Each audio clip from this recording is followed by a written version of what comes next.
1000 से 40,000 रुपया आई सत्यवान सेना की मेहनत। टिकट नहीं मिली, पार्टी छोड़ दी, दूसरी पार्टी में चले गए, निर्दलीय चुनाव लड़ लिया। आपके मन में नहीं आता कभी कि भाई आप 2 बार 3 बार आप ट्राई कर चुके हो, कभी कभार तो मन में आ ही जाता होगा कि छोटा यार क्या है। एक नेता किसी को जिसको भी टिकट मिलेगी उसको सपोर्ट करोगे या घर पे बैठ के अपना रेस्ट करोगे? ये की घोषणा करते ही आज पानीपत में कैसे आना हुआ आपका? पानीपत में टिकटों की घोषणा कर दी थी, पवार साहब को दी गई है, उसके प्रति मैं अपना त्याग पत्र देने आई पानीपत। तो आप कृष्णा पवार जी का क्यों विरोध कर रहे हैं? कृष्ण पवार जी जो हैं वो लगातार 3 बारी 2014 से लेकर 2024 तक सत्यवान जी का टिकट काटते आए हैं और वो पार्टी संगठन के बंदे हैं नहीं। तो टिकट पार्टी काट रही है या कृष्णलाल पवार साहब कटवा रहे हैं, जो उसमें कोई भी सहयोग दे सकता है उनका। पार्टी के नेता के होने के नाते वो टिकट कटवा रहे हैं, लेकिन पार्टी से आप विरोध क्यों कर रहे हैं? पार्टी के साथ देखिए, पार्टी से विरोध में इसलिए करेंगे क्योंकि पार्टी हमारा साथ नहीं दे रही। पार्टी का कहना है कि उस सर्वे के तौर पे जो उन्होंने टिकटें दी, देखिए, सर्वे में तो 41% सत्यवान जी है। किसका सर्वे था ये पार्टी का था या किसी न्यूज एजेंसी का? दैनिक भास्कर का सर्वे था, उसमें सत्यवान जी 41 थे और पवार साहब 20% के थे। जो आज आप इस्तीफा देने आए हो जी। अपने पद से आए हो या बीजेपी पार्टी को पार्टी को देने आए हो? हाँ, पार्टी को भी और अपने पद को भी मैं इस्तीफा दे बीजेपी पार्टी में एक बड़ी कहावत होती है कि टिकट चाहे किसी को भी दे, पार्टी हमेशा एक रहती है। तो क्या अब पार्टी एक नहीं है, बगावत हो चुकी है पार्टी में?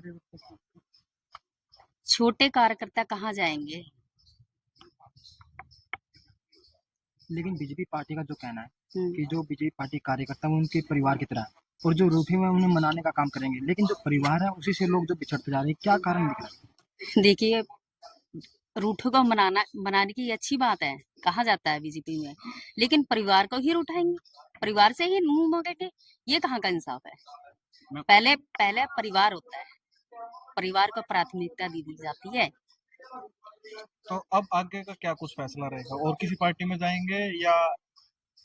देखिए, जो भी फैसला होगा 2-3 दिन में इस चीज का भी हम आप लोग को प्रेस के द्वारा बता दिया जाएगा। फिलहाल जो ये आपने इस्तीफा दिया अभी विचार में भी है? नहीं, विचार में नहीं है, बिल्कुल कॉन्फिडेंस के साथ क्योंकि दिया है दुष्यंत जी हमने। के द्वारा कहा गया कि अभी आपको 2-3 दिन का टाइम दिया गया। नहीं, कोई समय नहीं है, जो कुछ हमने किया है, जो स्टेप उठाया है, पूरे होशो हवास से उठाया है। मैम अभी आपने आरोप लगाए थे कि बीजेपी आंखें बंद करके काम कर रही है, तो पीछे विकास हुए जो इतने कह रहे हैं हमने विकास किए, वो भी आंखें बंद करके किए?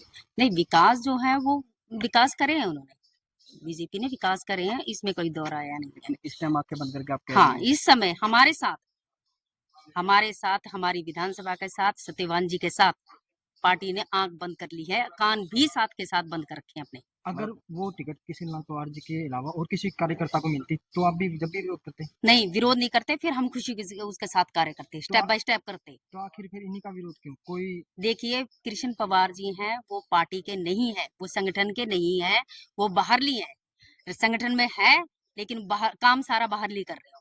मैं कई नेता और भी हैं जो बाहर से आके पार्टी में काम कर रहे हैं, उनके अलावा? देखिए, उनका मुझे पता नहीं है, लेकिन मैं तो पवार साहब के बारे में कह सकती हूँ। सिर्फ पवार साहब के बाद जी। कोई पारिवारिक बात तो नहीं आपको किसी उनके कोई? नहीं, पारिवारिक विवाद कोई नहीं है, लेकिन अब जैसे हमने वो किया गया है, उनका विरोध किया है, तो शायद पारिवारिक भी हो जाए। शीर्ष नेताओं से मिलने का प्रयास नहीं करा आपने? आप सीधा आप जिलाध्यक्ष के पास आके आप इस्तीफा दे दिया, या बातचीत करी आपने? कुछ बातचीत हुई या नहीं हुई? नहीं, हमने अभी बात किसी से नहीं करी, हमने सीधा जिलाध्यक्ष जी को आकर अपना त्याग पत्र दिया। हाँ। प्रयास तो हमने इससे पहले बहुत करे हैं, टिकट के लिए हमने प्रयास बहुत करे हैं।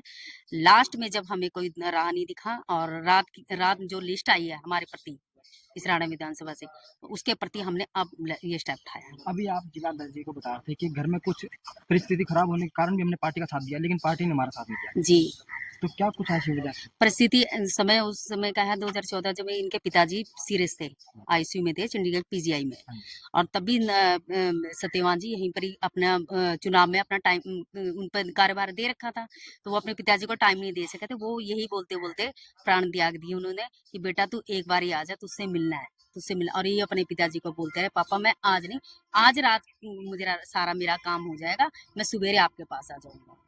तो इस प्रकार से जो त्याग देने के बाद भी बीजेपी पार्टी नहीं सुनी, हाँ जी।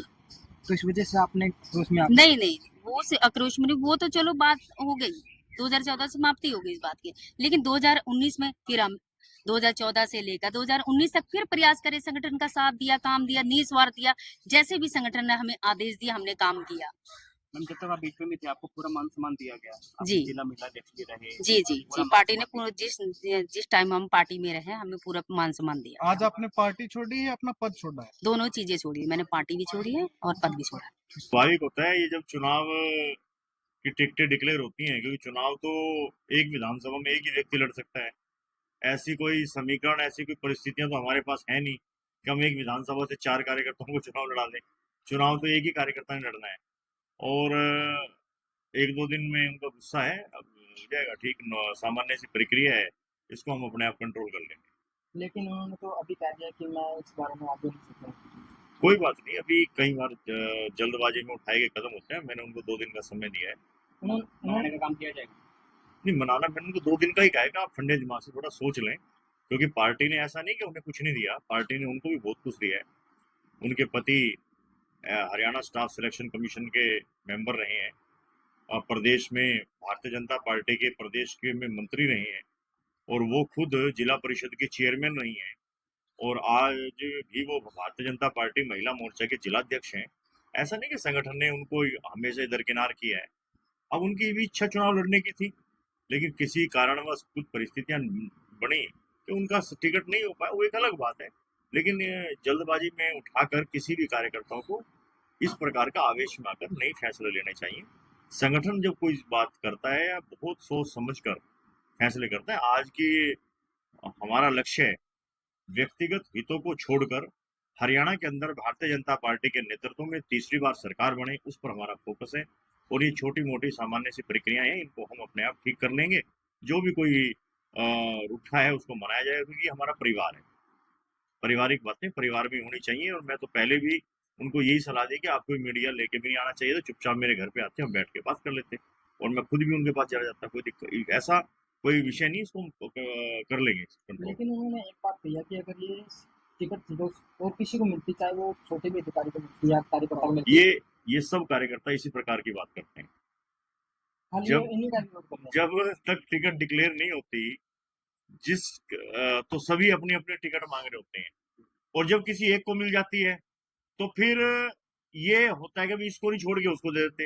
अरे भाई ठीक है, हर व्यक्ति हर बात समझता है, ना मैं अनपढ़, ना मैं मूर्ख, ना आप मूर्ख, न जनता मूर्ख, हर आदमी हर बात समझता है। मेरा यही है कि आज एज ए जिलाध्यक्ष होने के नाते मैं अपने परिवार को एकजुट रखूंगा और पूरा भरसक प्रयास करूंगा कोई भी मैं हमारा कार्यकर्ता छूटे ना, क्योंकि किसी भी कार्यकर्ता के जाने से स्वाभाविक है असर चुनाव में पड़ेगा नहीं पड़ेगा, लेकिन जब कोई परिवार का सदस्य अलग हटता है तो थोड़ा दुख जरूर होता है। उन्होंने भी एक बात और कही थी कि बीजेपी पार्टी ने जो आकलन करके ये फैसला किया, अगर सर्वे के दौरान करते तो ये सीट हमें अब उनको क्या पता कि सर्वे का पैमाना क्या है। हर कोई व्यक्ति अपने हिसाब से अपने मन मुताबिक बात करता है। सर्वे के पैमाने संगठन का एक नहीं होता, संगठन के पैमाने कई पैमाने होते हैं सर्वे के। अब जो परिस्थितियां बनी है उन परिस्थितियों में टिकटें उसको उनको चली गई, और ऐसा नहीं कि इनके साथ भी कोई अन्याय किया है पार्टी ने, ऐसा नहीं है। तो अब उनको मनाने का काम किया जाएगा। करेंगे, बिल्कुल 100% करेंगे। पानीपत जिले की चारों विधानसभाओं की टिकटें बढ़ चुकी हैं, क्या स्थिति है, कितनी मजबूती है पार्टी? चारों विधानसभाओं में भारतीय जनता पार्टी भारी मैंडेट के साथ, एक बहुत बड़े मैंडेट के साथ चुनाव जीतने जा रही है भारतीय जनता पार्टी। लेकिन सर जब बीजेपी पार्टी के जो कार्यकर्ता उनमें सरकार का विरोध देखा जाएगा तो कहीं ना कहीं इससे पार्टी को नुकसान भी हो सकता है। मैं भाई साहब वही कह रहा हूँ कि जब जब इस तरह के, अभी आप कांग्रेस का भी देखना, इससे देखो मेरा एक व्यक्तिगत इंटरेस्ट क्या है, मान लो मैंने खुद को चुनाव लड़ना है और इस सुमित भाई ने भी चुनाव लड़ना है, हम दोनों के इंटरेस्ट है ना, उससे कार्यकर्ता में क्या असर पड़ रहा है, जनता में क्या असर पड़ रहा है, ये हम दोनों का व्यक्तिगत पर्सनल इंटरेस्ट है। कार्यकर्ताओं का और जनता का इंटरेस्ट भारतीय जनता पार्टी की तीसरी बार सरकार बनाने में है, हमारा इंटरेस्ट पूरा करना नहीं है। भारतीय जनता पार्टी ने जिसमें इंटरेस्ट देखा, जिसको लगा कि ये चुनाव जीत सकता है, उसको टिकट दे दी। अब दूसरे को लग रहा है कि टिकट मुझे मिलनी चाहिए थी, तो उसको टिकट मिलनी चाहिए थी। इस बात से कार्यकर्ताओं पर, जनता पे असर नहीं है, क्योंकि जनता तय कर चुकी है, कार्यकर्ता तय कर चुके हैं कि हम तीसरी बार सरकार बनाएंगे। जैसे अभी सराड़ा विधानसभा में है, अभी सूत्रों के हवाले से खबर आ रही है, समालखा विधानसभा में भी ऐसी कुछ मीटिंगें चल रही हैं शशिकांत कौशिक 2 बार टिकट मिली, लड़े, चुनाव हारे, तीसरी बारी भी तैयारी कर रहे थे और वहां से मनमोहन भड़ाना को टिकट दे दी गई है। इस प्रकार की आपके पास भी कोई सूचनाएं हैं या क्या कुछ कहना नहीं, चाहेंगे? मेरे पास अभी ऐसी कोई सूचना नहीं है और मैं लगातार कार्यकर्ताओं के संपर्क में और सभी का मान सम्मान है, सभी का आदरपूर्वक मतलब एक आज हमें आवश्यकता है तीसरी बार सरकार बनाने की, ना कि एमएलए है। मेरा मतलब जब हम अपने निजी स्वार्थ छोड़ेंगे तो स्वाभाविक है कि हम आने वाले समय के अंदर अपनी तीसरी बार सरकार देखेंगे। धन्यवाद। Thank you very much.